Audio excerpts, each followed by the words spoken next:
he got a hold of Barbara. Was my mentor was giving a radio interview, and he happened to be one of the listeners, and he contacted Barbara through the radio program. And another interesting thing that Chris said was he eventually attended a crystal meth support group, like a 12-step group for crystal meth and crack users.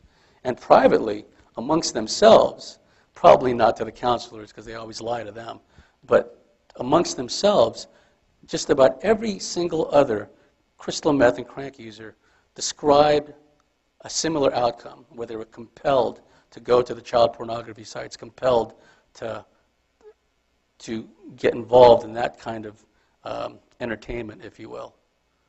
So what it shows is crank allows these negative intelligences to take over a human body, sometimes temporarily, sometimes permanently. And it provides them a medium through which to affect changes here on the surface. There was a case in San Diego, I lived there for many years, where in what we call East County, there was a crankster couple, Hispanic couple. They were babysitting the niece, the woman's niece. And the child was suffering from prolonged abuse from this couple.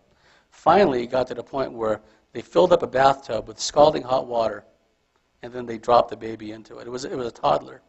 And then the skin literally melted off the child. It was horrible. I saw on TV they brought the couple in to court for an arraignment.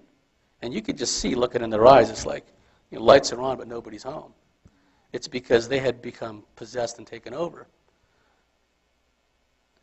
There are countless examples of this. I have a female abductee MILABS friend who works in a state hospital, essentially an asylum for violent criminals in California. And what the counselors are told over and over again by long-term crank and crystal meth users is they hear voices in their heads. These voices tell them to do things. These voices tell them to harm themselves and harm others. It's such a common thing that it's taken for granted. And let me tell you a story about a personal friend of mine. This guy was a reptilian hybrid through and through. He was really into the gonzo films where women would be, slapped and abused and carried around in briefcases. That's sort of emblematic of the reptilian mindset. You see, one thing you have to understand about the reptilians is they have this concept of human ownership. The reptilians have a concept of human ownership which manifests across the board, from the literal standpoint of hosting and taking over somebody to organizing global institutionalized sex slavery. All across the board, the reptilians have this concept of human ownership. And this is manifested in a lot of these so-called porn films where women are abused and women are carried around in briefcases like they're cattle or toys. That's another facet of the reptilian overlordship is the diminution and the marginalization of the feminine principle. Women and children are prey to the reptilians and the reptilian hybrids who've, through genetic manipulation, have risen to positions of power here on the surface. And I was warning Joe about all this. I shouldn't say his name, sorry. Let's call him Phil. I said, I was warning Phil about this. I go, listen, man, you've got all the harmful hallmarks. You've had all these experiences and abductions, and you're borderline. You got to watch it. You know what I mean? You got to avoid watching these kinds of videos because it's going to really do a number on your mind. Well, Phil was also a crankster, and he went off on a week-long binge of crank, and the end result of which, when he came down, when it got to the point where he was physically incapable of ingesting any more crank, he kind of was in the process of coming down in a completely paranoid, delusional state of mind, during which he told me that he left his body, he shot up into the sky, he came down in a place that he believed to be somewhere in Los Angeles. He came down into the body of a man in an alleyway. And the moment he got into the body of that man, he lunged after and he strangled to death the first woman that happened to be around.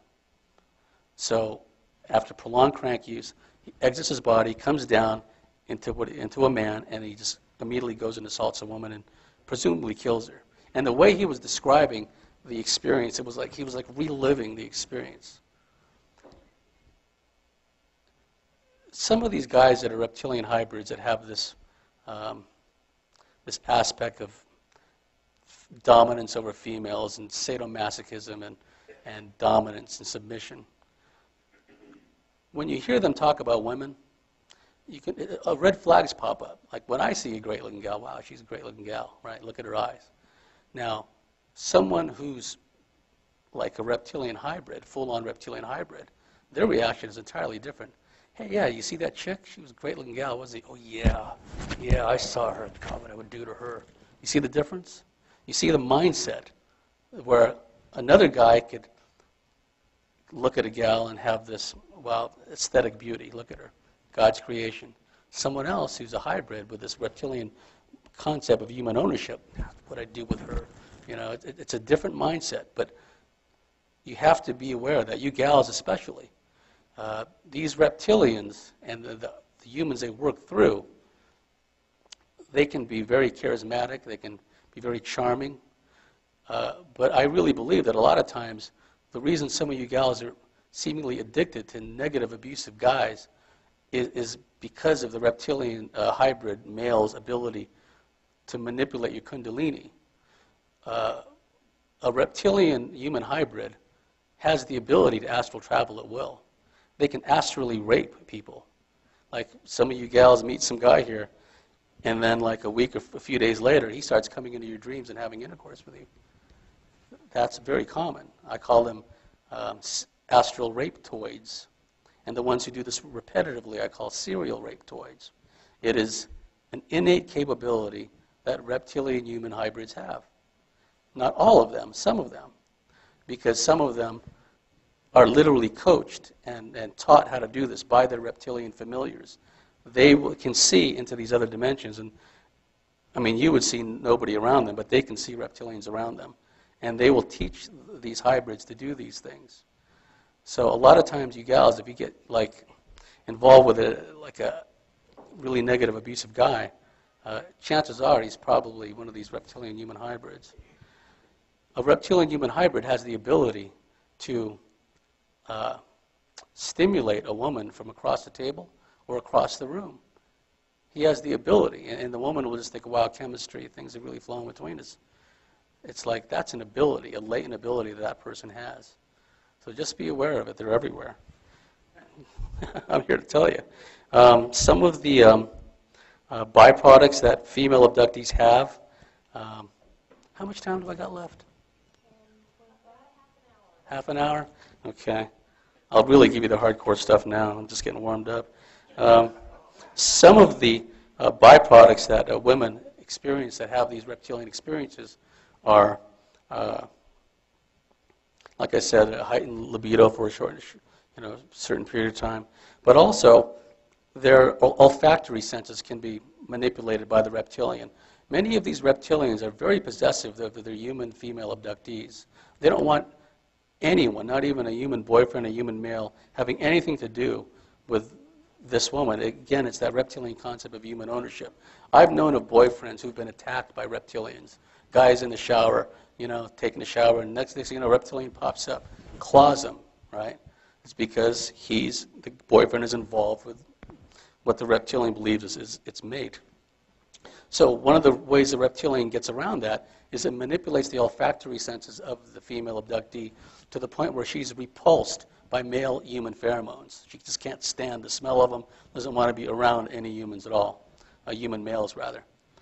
Now, conversely, what can happen to human females that have reptilian experiences, the reptilians, it could be a part of the agenda where they want the woman to have other partners. In fact, sometimes have frequent partners. It's not unusual for women that are having these experiences through no fault of their own, and there's no shame attached, but sometimes they become very promiscuous. And not surprising considering what's been going on. So what the reptilians can do, because like I said, they feed off the energy of people having sexual intercourse. They can manipulate